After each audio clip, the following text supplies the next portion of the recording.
Hi, I'm Caroline from Doodles and Digits. And did you know that there's math all around you? Today, we get to go behind the scenes of 3 different places that use math every single day. We're gonna first start out by interviewing a structural engineer, where she tells us how she uses math to build large buildings. Then we're gonna go to a physical therapist, where she explains how she uses angles to measure different joints. Finally, we get to go behind the scenes of a ski resort where they show us how they use math to make snow. Get ready to see the math in the real world. Doodly doodle, doodly doodle, doodly doodles and digits. Area, symmetry, fractions too. It's all here for you. Have you ever been curious about who designs the structures of a building? Today we're going to talk to a structural engineer and see how she uses math. Let's get into it.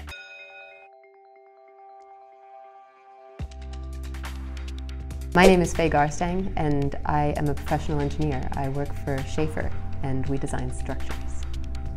So as structural engineers, we creatively choose and design the material, the pieces and parts, to make the building possible. All right, so what exactly is a structure? Well, you can think of a structure as anything that is built. From a tree house to the Golden Gate Bridge, it all started with somebody's idea, and somehow all of it had to come together. So structural engineers, we take that vision that our client has or that we have, and we put the bones inside it and the muscles inside it. Everything that it takes to hold the building up, to make it safe, to make it serve its purpose. We have to design around the rest of the guts of the building, the HVAC, the air conditioning and heat, the electrical, the plumbing. We have to make it all fit. The first way that you use math as a structural engineer is that the building all has to come together, and everybody is contributing to that. So you have to be very precise in the way that you draw and detail the building. You have to make sure that you leave enough room for everything that needs to happen in between the bones and muscles. You have to make sure that the loads that you are putting on the building that you're designing for, they are correct, that they go to the right place, that all of the connections that we design for, I guess what you would call the ligaments of the structure, connecting everything together, that they are strong enough to hold the building up and that they are in exactly the right place. You also have to make it easy to build, so you have to have an understanding of what people can do with the materials, with the wood or the steel or the concrete. All of that has to come together in the building, and each piece is dimensioned. It has a length, a width, it has a weight, and so we use numbers all the time for that, and they just become all the little pieces that fit into this puzzle. We definitely use geometry all the time, just to lay out the building. We work with the architect's plans, the way that they would like to see the building and the way they'd like the building to work, and then we have to fit everything in. So geometry is a big thing, but we don't only use geometry for laying out the physical pieces of the building. We also use it to imagine or envision the loads on the building. For example, if you're designing a structure or a building for a heavy snow load, the snow falls down on the building and it comes like a blanket on the roof. But then the wind blows and it pushes all of the snow to one side up against a wall. Now, that snowdrift, that forms a triangle. And when we are designing the beams, the joists that support that roof, we have to design it for more snow on this side than we design it for on the other side. We do that by figuring out what the height of the triangle is and the length of the triangle, and then deciding how much of that weight goes to each part of the building underneath it. So that's one way that we use geometry to imagine what the structure needs to carry on the roof. Quick questions with the structural engineer. What is your favorite thing about math? The interesting thing is that I didn't know that I liked math when I was a kid. It's only when I started wanting to solve problems that I found out that I liked it. I thought about math like a hammer. I was not interested in hammering things, but when it came time to build things, it became very interesting to me. It's a tool that you use to get what you want done, and if you're a creative person, this tool works its way into your life all the time, regardless of what you're doing. How important is it to be precise? It's very important to be precise as a structural engineer. All of the pieces of the building have to fit together perfectly. And we are working with so many different teams. The plumbing, the HVAC, the architect has walls that they need positioned exactly. And we need to be able to fit everything together in that. Not only that, but there's a lot at stake. You know, the primary purpose that we have as structural engineers is to make buildings safe. And so if we are not precise, then that can cause a lot of problems. We also need to be very precise because they need to be able to build it. And if we are not precise, then the plans that they get in the field for building it and what our intent were, they're not going to match up. They're not going to be able to construct the building. We have many goals as structural engineers. We want to make the building cost efficient. We want to make sure that it fits together well for all of the different trades who are involved. We want to make sure that the way we construct it makes sense, that it's easy to build. But above everything, and before everything, our job is to make the building safe. And so it's very important that we are precise in our calculations. Do you need to show your thinking? Engineers definitely need to record their work carefully. If we don't keep track of our calculations, it would be incredibly time-consuming and difficult to make any changes or to go back and explain. We also often come up with really original or interesting ways of doing things, and so we need to be able to show our thinking in order to explain it to other people after the fact. And also, if we come up with a great way of doing something, we need to show our work so that we can make tools that we can use to do it more often and more easily. So we often take a project work that we've done, something creative or something new, and we turn it into a tool that we use regularly.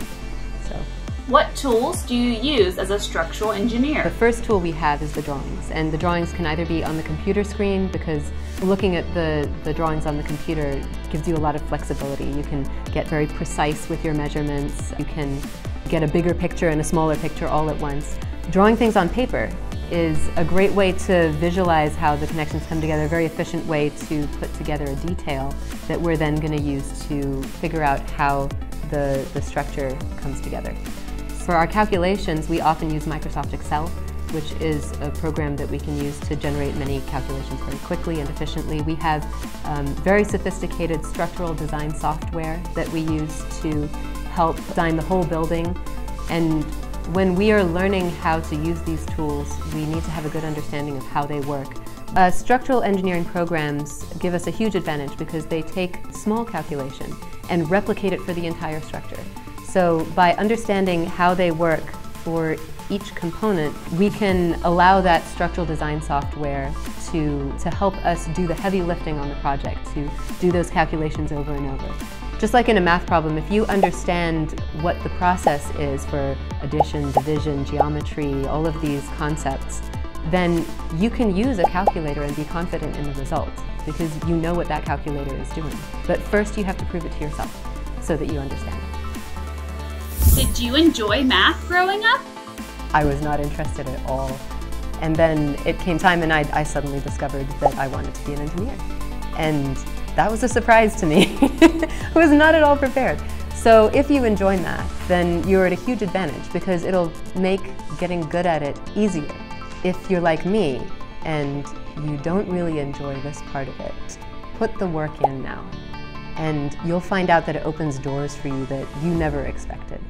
Whatever your dream is, math is going to give you an advantage if you are comfortable with it, no matter what that is. If you are an athlete, if you are an artist, being a good business person is going to help you no matter what you do. And if you, very late in the game, find out that you want to be an engineer, you'll be much better positioned. It'll be easier for you if you do the work now, even when it's hard. Do you ever have mathematical disagreements? That is actually some of the best fun that you can have in this job, is getting into a real discussion about an interesting idea or an interesting method or something in the code that people disagree on, because you learn so much from those discussions. If you can keep your pride out of it and just make everything a learning experience, Even by disagreeing with somebody and listening to what they have to say, you learn so much. We work very visually often, so when we are talking about a detail that we want to approach two different ways, somebody wants to frame it this way, someone wants to frame another, we would go to a whiteboard or a common space or a piece of paper and we just start sketching it out. And we talk about how it comes together, and then everybody has their say on it. If it's a calculation, if it's numbers, then we start showing how we got there on the page and start talking about all the little pieces that go into it. What is your best piece of advice for math students? Put in the work now. Even if you don't love this subject, even if you don't like doing these little tasks over and over again, building your confidence in this subject is going to give you tools that you'll use no matter what you do. Hi, I'm Caroline from Doodles and Digits, and today we get to go behind the scenes of a physical therapist and see how she uses math every single day. Hey, I'm Dr. Kayla Borchers. I am a physical therapist, board certified in orthopedic physical therapy, and I'm a prenatal and postpartum corrective exercise specialist. All right, what is a physical therapist? A physical therapist is a healthcare professional who are experts in how the body moves.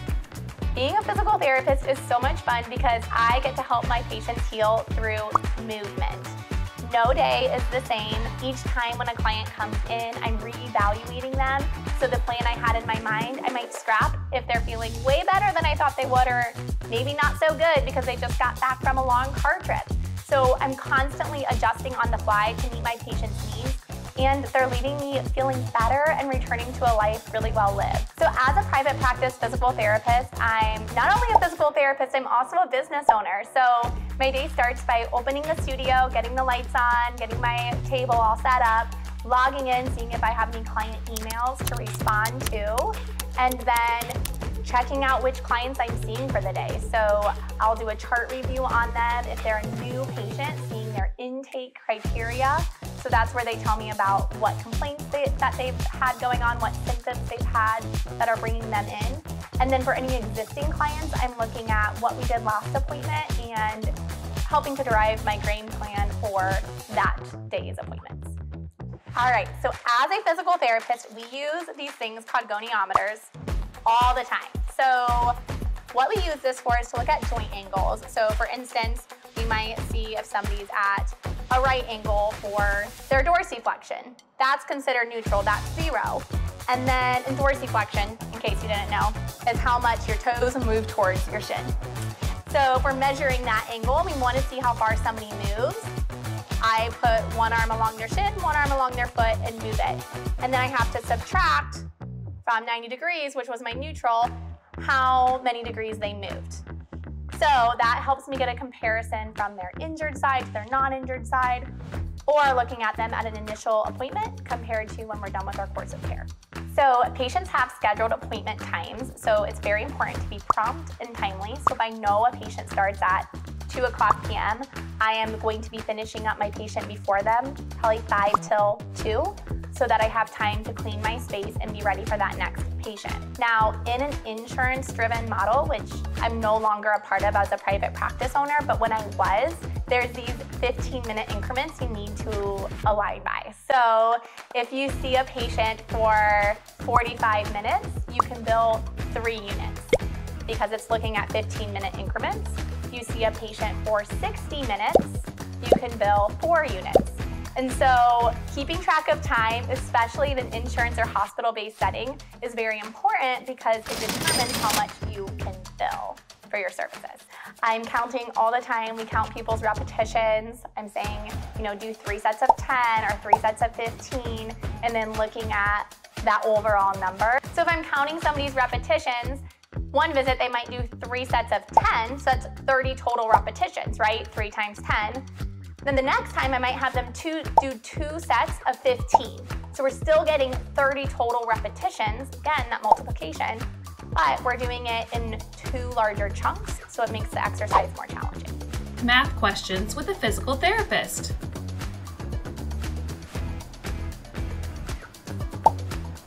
What math tools do you use?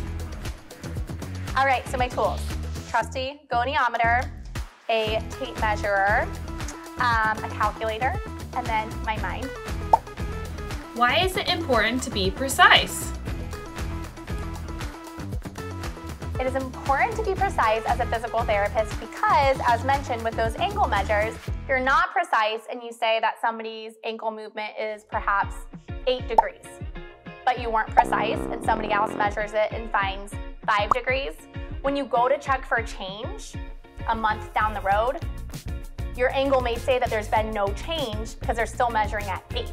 But if you had been precise in the beginning and found that their angle was 5, you would have noticed that 3-degree difference. So precision is very important, both you compared to you, so what that's called intra-rater reliability, but it's also important me compared to another physical therapist. So if I'm working with somebody in a team setting, if I'm not accurate in my measurements and then they're doing a follow-up to somebody later on, then we may not see the differences an improvement that we want to see for the patient because the first person or the second person hadn't been precise. How important is it to show your thinking?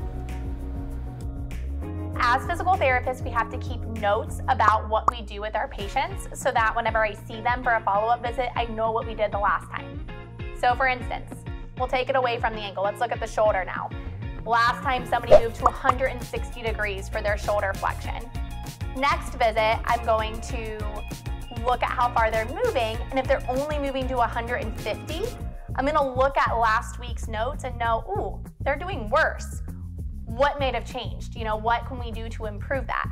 If I hadn't taken notes and just thought, okay, they're at 150, let's go from there, we're not seeing what progress or regression we've made since the last appointment. Did you enjoy math growing up? Oh, my dad always told me growing up that it's all about math. It's all about math. He said that all the time. So I liked math when I was in high school and junior high, elementary, all of that. I enjoyed math, but now I use it in my day-to-day more than I realized whenever I actually sat down to think of it. But my favorite thing is that there is a distinct answer. So sometimes, we can get caught up in the gray and argue, back and forth with people about what's right, what's wrong. But in math, there's really just one right answer. What is your biggest piece of advice for math students? My biggest piece of advice for you at this stage in your math learning journey is to think about how it relates to real life. So that's where these videos are really cool. Let's say you want to work with the human body, you want to help athletes return to sport, you want to help moms feel the best during pregnancy and postpartum. This still involves math, just in a different way than your set criteria that you're maybe looking at now. So it may seem repetitive right now, but in your line of work, you will use it. I use multiplication all the time. I use joint angles all the time. We even use a tape measure and look at circumference all the time. Thinking of those real-world applications can be really helpful.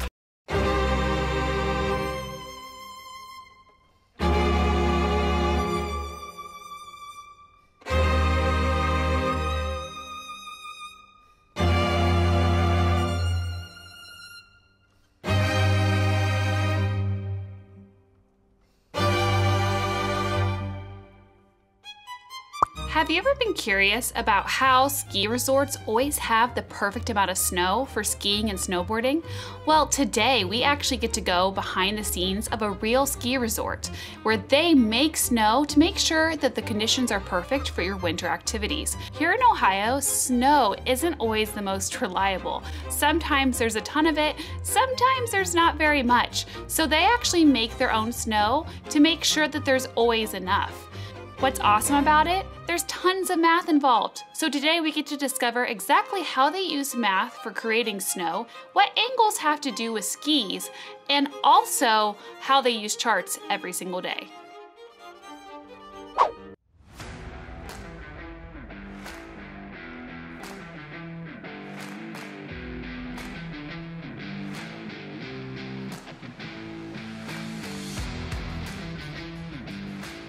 Nate Wallison, and I'm the marketing manager here at Snow Trails. There's a lot of ways we use math here at Snow Trails, from our points of sale with cash being handed, credit card transactions, things like that.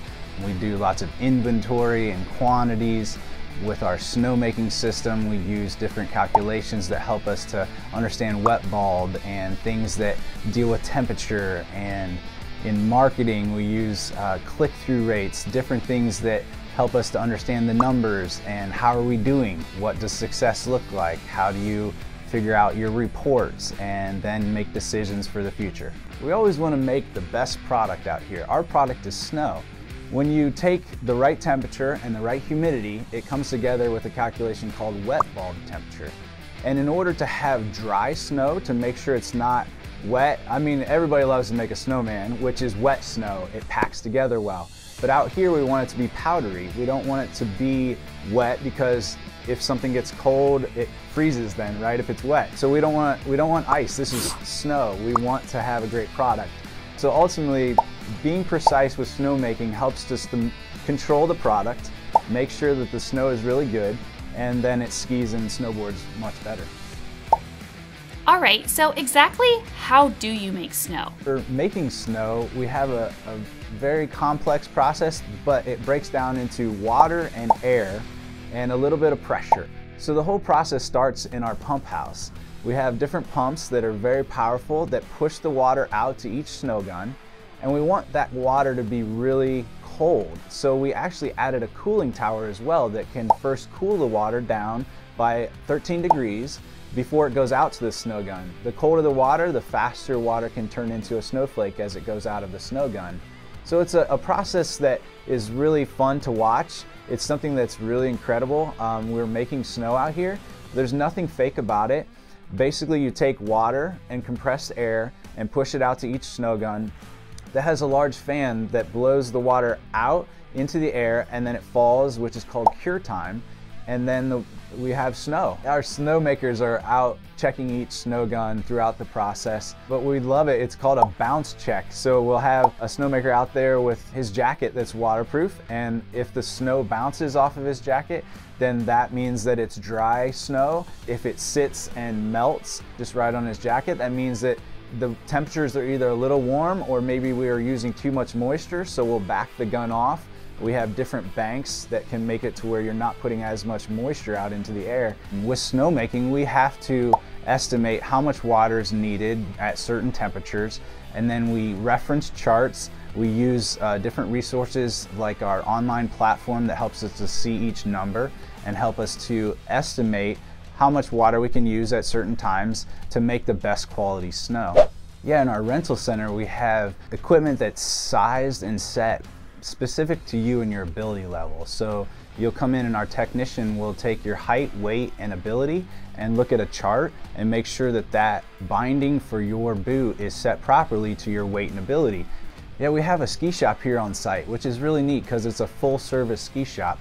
And so downstairs we have different things that tune the equipment, skis or snowboards. And so specifically an edge sharpening machine that will angle your edge based on how much grip you need out on snow. That's something that you can do certain angles that makes it tuned different for each skier and snowboarder. And that's really cool because we have some angles that we're dealing with, and in order to have the right angle, a special machine is doing that for us and for each skier and snowboarder. Yeah, our tubing park has a conveyor carpet lift and a certain number of tubes that we allot per hour. So you take guests coming in each hour and you make sure that we don't have too many guests on our conveyor carpet at one time, and even going down the lanes to make sure each is staged at the top and going down each lane of snow. So we take that and we figure out what is the proper amount of people to have per hour, and we set that as quantities and we put that on our reservation system. Yeah, our snow sports department has both ski and snowboard lessons taught at every ability level. We'll have first time lessons coming in, and we set those every half an hour to make sure that we're there and available for guests who need to learn how to ski or snowboard for the first time. And then we also have other levels available for private lessons and semi-private lessons. And so we'll set quantities available for making sure we have enough instructors based on how many people come in. And so we'll just align how many instructors do we need based on how many people are coming out for, say, a group lesson of 10, and that goes out for an hour and a half. You have to do some calculations to make sure that you have enough instructors, and then we're serving the guests as they need based on their lessons.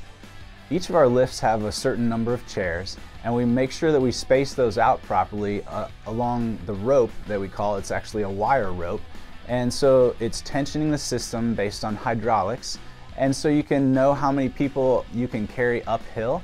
And you set these things with a system that's very sophisticated, but it's just a tensioning system to make sure that you don't have sag of the chairs, and you're able to carry people up at a certain speed. And so there's a lot of different calculations that go on, but it's pretty neat, and it's a fun ride and a great view. Do you use measurement here? So in our maintenance department, we have a lot of different ways to measure, take measurements to use in building something or fixing something. We have angles of different machines that you can get a different cut on a piece of wood, or all the way to our snowcats that have different measurements for hydraulic systems. A lot of different moving parts here, and so a lot of that means measuring properly, taking a calculation, and then fixing something back to its spec that would be the proper settings or the proper pressure in order to have everything operating as you'd expect it to out here and don't have any downtime. How do you use charts here at Snow Trails? We have charts in a lot of different departments, from our maintenance facility with different measurements for our machines, to our rental center with measurements for how we set these for each individual, even into our ski shop where we have service departments that make sure that binding releases are set properly for, again, height, weight, and ability. A lot of different charts that you can really look into further that help us. It's not always a calculation, it's just following the chart and using that. The other one is our wet bulb temperatures for snowmaking. That helps you to see what's the temperature and when we can make the best snow and use the most water to do that. Snow Trails, it's a lot of fun to get out in the winter and enjoy skiing and snowboarding, and we hope that you'll come and join us.